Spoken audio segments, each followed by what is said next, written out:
Hello fellow gamers, welcome to As Reality Gaming. My name is Dustin. I'm Eli.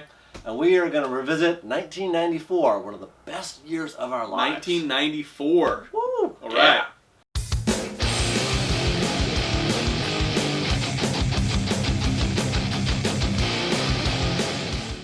Alright, before we get started, we also got a beer to drink. Eli, what are we drinking today? Today, we are drinking a multi-layered Imperial Sweet Stout. This is from Angry Chair in they're Tampa, Florida. Mm-hmm. Although this is actually a collaboration between Angry Chair, Evil Twin Brewing, and Westbrook. So this contains, let's see, cacao, caramel, coffee, and lactose. Oh, it's like lactose. Diabetes in a bottle right here. Shit good tonight, right? Hell yeah. Diabetes! So let's crack this sucker open and let's give it a shot. Okay, let's do this. All right. Westbrook, they're pretty good stuff, right? Oh yeah. If you haven't ever drank a chocolate cake, this is it's going to be as close as it gets, got. right? Alright. It looks about as dark as mortal ale, which is the kind of beers we love. Just like my soul. Alright. Cheers. Cheers, buddy. So hopefully you're sipping on something equally delicious today. Wow, that's it's not as sweet as I thought it would be. No. The lactose definitely cuts the sweetness on it. You got the insulin pens handy though, right? I do. I think so. Yeah. I might need a shot here pretty good. Soon. We'll be all right. If we go comatose and go into shock, we'll jump on your chest a few times. Ooh, yeah. Huh. That's not too bad. Mm-hmm. That's a man's beer. Mm-hmm. All right. All right. So here we are, 1994. We are revisiting some of the honestly the best years in our lives. We looked back earlier, trying to figure out like what great movies came out, what good games came out, what music was out, and we were absolutely floored with the amount of amazing stuff. This year is a pinnacle year in so many people's lives. This just changed a generation, really. It certainly did. And it changed in a lot of ways. We met each other in 1994. Yes, we did. How did we meet, Eli? I believe I was actually walking into a video game / comic book store. You can say the name. It's okay.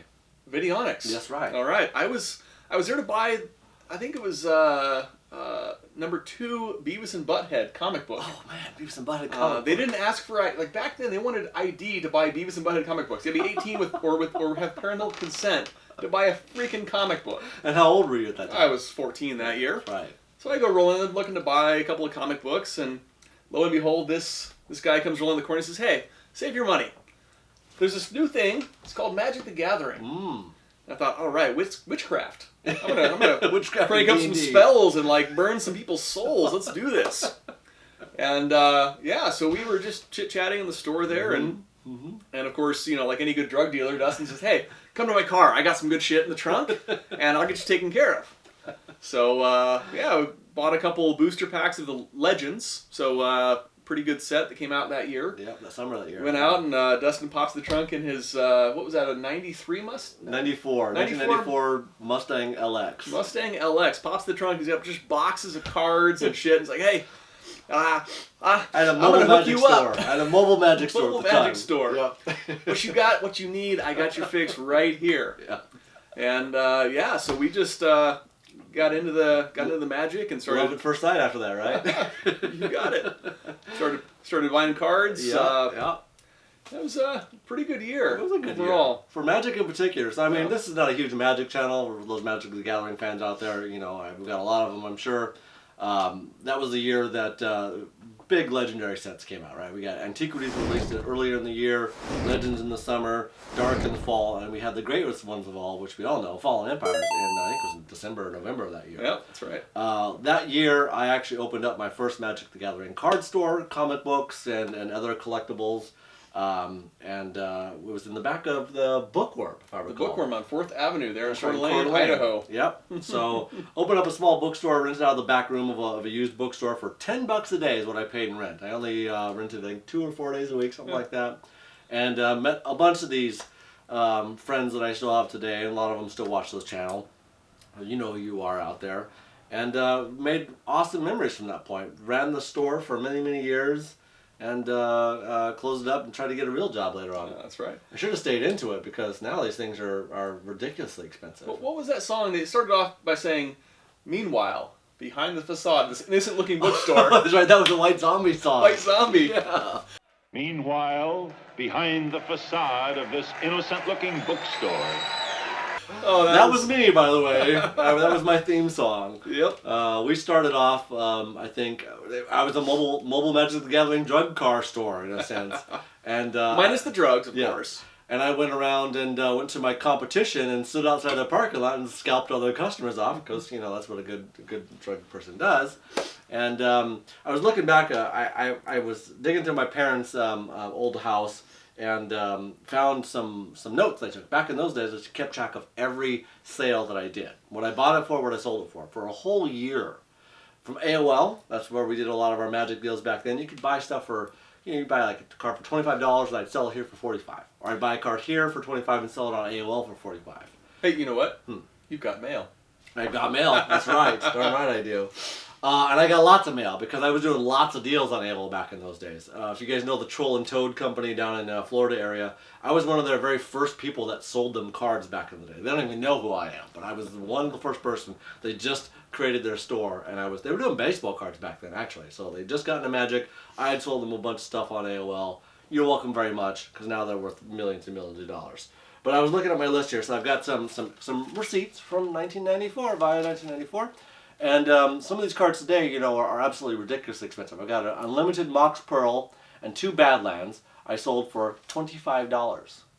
That's worth a couple. I'm pretty sure the Mox Pearl sells for about $2,000 Unlimited. all by itself today. Right. Yeah. Another one here, I've got an Alpha Mox Jet I sold to Casey for $35. It's about $7,000. $3,000 to $7,000. Like, I could have retired off of just like a handful of these Why are you cards. still working today? Come on. I didn't keep any of them. And we went through, as any good business back then, it's like cards today, right? You get a booster pack, you open them up. How many dollar rares do you have? That's what we had. We had dollar rares, and now they're worth thousands of dollars. So we had thousands of these cards. I went through more Alpha Jets and Mox Jets and Black Lotus, Lotuses, Chaos Orb, Twisters, Time Walks. Yeah. The dual lands. We had thousands of these things back in the day, and they were pricey. Don't get me wrong. Yeah. For a 16-year-old, 18-year-old kid, $25 for a card's a lot of money. That's like we were making $6 an hour back in those days. Maybe. I was making $4.50 an hour. There you go. Washing those dishes. Doing that child labor laws there, right? So it was just looking back at all these old receipts I have, and I have a bunch more too, but maybe that's for another episode in the future for those that are more interested in the Magic the Gathering stuff. If you are, hey, post in the comments, let me know. Maybe I'll do some nostalgic videos about old Magic cards and my times running a store. But from there, let's talk about pop culture during this time. What happened in 1994 that we're known for? What do you think? Yeah, 1994 was a different year. That taking a knee in 1994 was a completely different situation. Right, because if you recall the Tanya Harding deal, right? Yeah, right. She took some serious. She took a knee out of that one. Why? Right, that is, man, totally different. Oh man, oh jeez, that was an interesting Who series else of. Wasn't that the O.J. Simpson was around the same That time was too? O.J. Simpson, the White Bronco, The Bronco, freeway chase. Yeah, the glove that didn't fit, and If well, the that was glove does later not on. fit, you must have quit. That was 95. That was 95 But, when the continuation. But still, that story. was when the glove was found. So yeah, good old Dave Simpson, man. Yeah. Wow. So what was big in gaming in 94? What were the key points that year? Man, that year I think, if I remember right, I think the PlayStation 1 came out. That's right. And then some of the Sega Dreamcast, no, Sega Saturn. Sega Saturn that year, yeah. Dreamcast was a little bit more better at the time. Sega Saturn I think was just too expensive. People couldn't afford the system. It was ridiculous. $300, I'm making like $4 an hour. I think it was more than that. I think it was $500. Oh yeah. I don't. It was way out of our league. We're rolling in Magic cards here. Yeah. And the PS1, but even the PS1, I don't think I bought the PS1 when it first came out. No. Did you? It was $200 or $300. Something like Back that. in the day, but there weren't the games that year weren't that great. It remember launched being- with a bunch of subpar titles and Ridge not a lot of Racers interest. or something like that. I don't even remember. There aren't that many of them. If you want to look them up, be my guest. But, Absolutely. I don't think we bought a PlayStation 1 until at least Final Fantasy VII came out. Yeah, right? That was 1997. a couple years later. Yeah, so for sure. it sat on the shelves for us for a long. Well, Super Nintendo was so big back then. Oh yeah. I mean, that was the era of Super Nintendo. We had legendary games coming out. So, what was your favorite Super Nintendo game out of? That was Super Metroid. Easy. Super Metroid. I mean, I played the shit out of Metroid when it was on the NES originally. Yeah. You got to beat that game in a certain amount of time. You get the unarmored Samus Aran. I mean, right. come on, that was like It's a girl. Like, you didn't even know it was a this is girl at the great. time, right? Yeah. My favorite game of that year, and there are a lot. I mean, this is very difficult to narrow it down, but mine is definitely going to be Final Fantasy III, the North American release. Of course, Final Fantasy VI for the Japanese release. We all know Final Fantasy III, that changed the whole series. Final Fantasy I put it on the map, don't get me wrong. 2, a little decline in a lot of popularity. I still loved it. But 3 was all the new mechanics, all the music. This is a game that absolutely laid the law for what RPGs are today. Without this game, we would not have the RPGs we have today. It would be completely different. Did we have chocobos in FF3? No, we didn't. Oh, no chocobos. No, yes, we did. Yes, we did. Yeah, yes, you did. You rode them. Yeah, Okay. You did ride the chocobos. I forgot. That was the whole crux of the game. I mean, that was the best part. I like the Moogles. I like the Koopa, right? Koopa was great. The Koopa was great. So I gravitated towards that name quite a bit. I've got a lot of online avatars as Koopa and things like that. So, many others out there do too. But Final Fantasy III, by far, primo game. Fantastic. All right. How about movies? What were the big movies that you found yourself glued to in '94? Man, we were looking at a list earlier today, and it was difficult. Like, that is the movie here. The list goes on and on and on.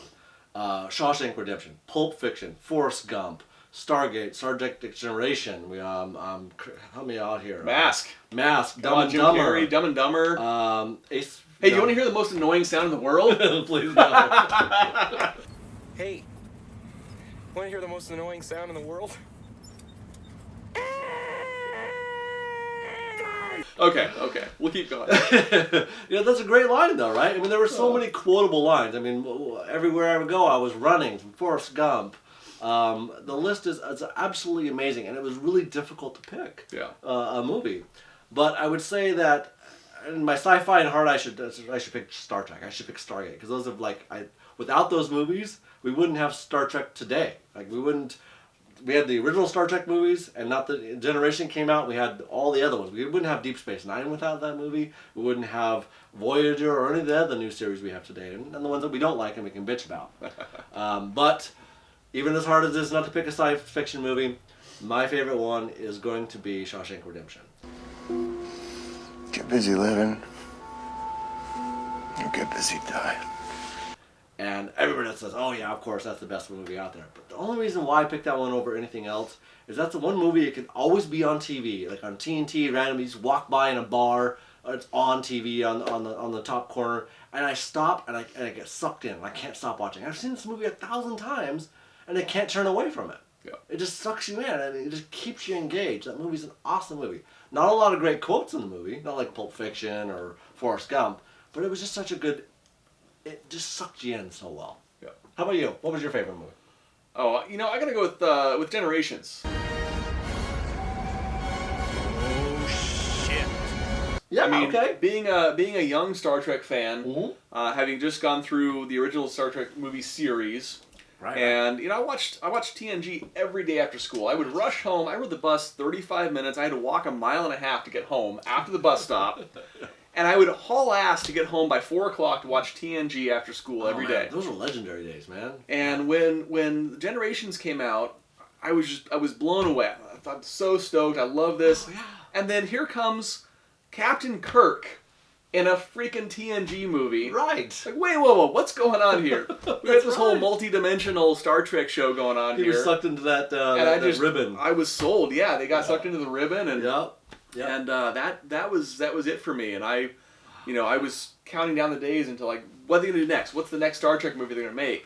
What's the next Star Trek show they're gonna make? Right. Well, and they came out with some real the Borg when they had the first contact a few years later. First Contact was fantastic, and they just put out several good ones. Some maybe didn't like them as much, but for Star Trekky nerds like us, man, anything is better than nothing, right? That's right. So. How about a lot of good music hit the scene in '94 as well. What Especially really, in this area, man, in the Seattle area. Seattle these for days, sure. Man, that was what started grunge rock. I mean, we had Nirvana had come out before that, but that was the year that Kurt Cobain committed suicide. But we had released the what was it, the MTV Live Nirvana, MTV which Live is a Nirvana. legendary album. That was fantastic. Stone Temple Pilots, Soundgarden, Pearl Jam, Weezer, Live, Bush. Yep, 16 Stone. Yeah, what are we Throwing missing? Copper from Live. Beastie Boys. Beastie Boys, yep. License to Ill. License to Ill. The list is just, it's like the movie list. It's like you can pick, just throw a dart at a dartboard, and that movie made so much money and influenced so many other people after that. Yep. Like the music that came out during this time, today, our artists point back at those and goes, that influenced me. And some of these artists, like Pearl Jam, etc., they're still playing today. They're still rocking it out. You know, they're still strong contenders these days. But for me, my favorite music during that time, Live, Throw the Copper on the CD player at the time. That was fantastic. I jammed with that. I really loved the bass riffs in that. It just really resonated. I was a bass player back in the day myself, so I really appreciate it. They were very bass forwardy kind of a band, like Tool. Like we love Tool too. How about you? What was your favorite band of that time? For me, I gotta go with Green Day. I mean, that was their Dookie album. You got When I Come Around. You got Basket Case. Oh man. Just some fantastic songs. I mean, you know, between gaming and cards and just general. I mean, I was a freshman in high school that year. That's a big time. So freshman high school life, I was a fucking Basket Case all year. So that song really resonated with me, and absolutely, and it just totally killed it. And then of course, you know, Bad Religion had a pretty good album that year. They've been around for a while, but for me, snowboarding, you got to have that punk grunge. It just really amps you up and gets you going. It's true. And songs like Generator it just tears you up, and you go out and you just shred the hills and take on the world. Oh right? yeah. I'm just gonna tear it all down, and go have a blast. So, yeah. I didn't listen to a lot of Bad Religion back in those days. Good memories back then. Right on. So, Dustin, how about sports in '94? What was the big deal on the scene back then? Sports. Well, besides O.J. Simpson getting caught, football for me is huge. You know, I mean, I was '94. Wasn't that the? So I was working. It was Dallas Cowboys. It was the Troy Aikman years, wasn't it? It was a Cowboys Super Bowl that year, I'm pretty sure. Emmitt Smith and Michael Irvin were Aikman. Yeah, it was that early dynasty era, right? That's right. Before that New England crap. New England fans, you know who you are. That was the near the tail end of their dynasty. Speaking of tail end, that was like the last time there was a touchdown in Dallas. Like, I don't know that's that. Cowboy Stadium is now like the safe place for hurricanes and tornadoes because there's no chance of a fucking touchdown there anymore. Oh, so... snap. Oh, snap. Sorry, Cowboy fans. Let's see. And so, that was football and, let's see, basketball. I don't remember basketball. Basketball was kind of like a black hole since... it was the Houston Rockets in '94. Wasn't the Bulls then? No, the Bulls hit the three-peat, I think, before that. Okay. And then because after that, it was like I didn't pay much attention to basketball because of they went on that strike for a while. Yep. So, speaking of strike, MLB, baseball. there was no World was that Series the year they that had year. the World Series? They had like totally '86 the World Series. We got totally shafted on the World Series because the MLB was on a strike that year. We're not going to play this year a whole year. Well, it's kind of like COVID this year, where it's like, do we really have baseball? Do we really? It's like kind of baseball. No. I don't think I'm not drawn in. I'm not excited. I'm more excited to watch basketball and football these days during COVID time. Baseball is just I don't know. It's not not drawing me in. Granted, the Mariners are a local team. For sure. It doesn't really help motivate us to watch baseball. What's in our glass right now? What is we last beer of the video. We've been we try to drink 2 in a video because we're hardcore like that. This is from Narrows Brewing, which is in Tacoma, Washington. It's called Hourglass. They release a few good barrel-aged stouts a year, and by the way, when I mean good, really good. Don't sleep on this shit. Don't sleep on Hourglass. Gloom comes out usually in the wintertime, December, November time. Yep. Secondary market on that beer is amazing. These beers are really good. Their IPAs, all their beers are good. Don't get me wrong, but the barrel-aged stuff that they do, it rivals some of the best stuff in Seattle, and that's saying a lot. It's a hidden market. Yeah. Get on those if you're in the area. They're good beers. They're worth investing in, and they're worth drinking. And it's fantastic. I haven't had it yet. What do you think? It's pretty damn good. Mm-hmm. Very smooth, viscous. solid mouthfeel. It's a vanilla. A lot of kind vanilla to it, right? on that, for sure. Let's read it. I'll inform you. It's barrel aged imperial stout with vanilla. I think it is 15. No, it's only 11.9%. It tastes actually more than that. Totally sessionable. Right, totally Yeah. sessionable. 11.9% beer. Yep. Limited release. They didn't have a lot of these. Came out about a week ago here in the area. I think they're sold out by now. For sure. Really good though. That's Delicious. Was it better than the Angry Chair? It was on par. I think it's almost The vanilla same. is really good. Yeah. It's got a nice malty, rich, viscous flavor, mouthfeel to it. It's not like the Midnight Stills of Holy Mountain vanillas. It's a little pretty good. smoother, I think, almost. Yeah.